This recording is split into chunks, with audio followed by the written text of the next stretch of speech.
That is the outward-facing portion of our story. At the same time, you need to take a fresh look at your internal dynamics, at what happens when core competencies cease to differentiate, how resources must be shifted to new areas, how deeply threatening such changes can be, how a kind of protective inertia emerges as the enemy of destabilizing innovations, and what kinds of management responses can best deal with this inertia and redirect its energy toward innovation. That is the inward-facing portion of our story. In sum, then, this is a book about innovation and inertia. It seeks to address the fundamental question that Darwinism poses. How can we innovate forever? Because that is precisely what natural selection forces us to do. Evolution requires us to continually refresh our competitive advantage, sometimes in dribs and drabs, sometimes in major cataclysms, but always with some part of our business portfolio at risk and in play. To innovate forever, in other words, is not an aspiration. It is a design specification. It is not a strategy. It is a requirement. Innovation comes in many forms, far more than management teams usually acknowledge. In the chapters that follow, we will identify more than a dozen innovation types and explore where, when, and how each may be used to meet the Darwinian imperative. For just as nature's ecosystems reward different strategies for living in different niches, so markets reward different types of innovation in different segments. The challenge for management teams is to choose the type of innovation appropriate to their situation and to exploit it deeply enough to create definitive separation from their direct competitors. How to do so successfully is the focus of the central section of this book.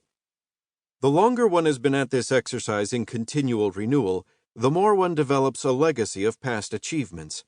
This should encourage us, but occasionally it instead gives rise to anxieties. What if we have lost our ability to innovate? What if we are not worthy successors to our forebears? Can our people still compete? Do we really get it? And even if we do, can we still get it to market? Can we make it fast enough, cheap enough, and bold enough? Or will the planners and the analyzers and the consultants and the advisors all swarm around the innovation with their unending litany of questions and comments and prevent it from seeing the light of day? These are thoughts that truly do keep management teams up at night. But let's step back a minute and analyze our anxiety. How is it possible that innovation could be a significant challenge in any human enterprise? We are the most innovative beings ever to grace this planet. We love to innovate, as any parent spurred by an odd moment of silence to investigate what the children are up to can readily testify. We share our new ideas, we build upon the ideas of others, we incorporate them into our products and processes, we pass them on to future generations, and still, every year more and more keep coming, tumbling out one after another, endlessly jostling for our individual and collective attention. How in the world could any corporation have a problem with innovation? It turns out there are a myriad of answers to this question. Some corporations get stuck on a particular type of innovation, for example, and fail to adapt to market changes that diminish its impact. Others get anxious about growth and fund too many innovations, creating an internal traffic jam of sorts, with frustrations and tempers to match.